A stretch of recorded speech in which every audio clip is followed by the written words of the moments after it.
survey coastal waters from Great Egg Inlet, New Jersey to Cape Henlopen, Delaware out 20 nautical miles until 12:15 a.m.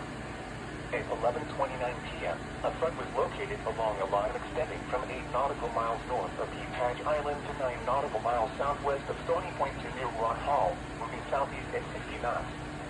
Hazard, wind gusts to 40 knots. Source, radar. Impact, small craft could be damaged and briefly higher winds and suddenly higher waves. Locations impacted include Brown Shield Light, 14-foot Bang Light, Slaughter Beach, Cape Henlopen, East Point, Bowers Beach, Woodland Beach, Stony Point, Cape May Point, Myanmar Light, Ship John Shoal Light, Brandywine Shoal Light, Wildwood, Reedy Point, Over Falls Shoal, Fortes Beach, Sea Breeze, Cape Hatch Island, and Cross Ledge Light.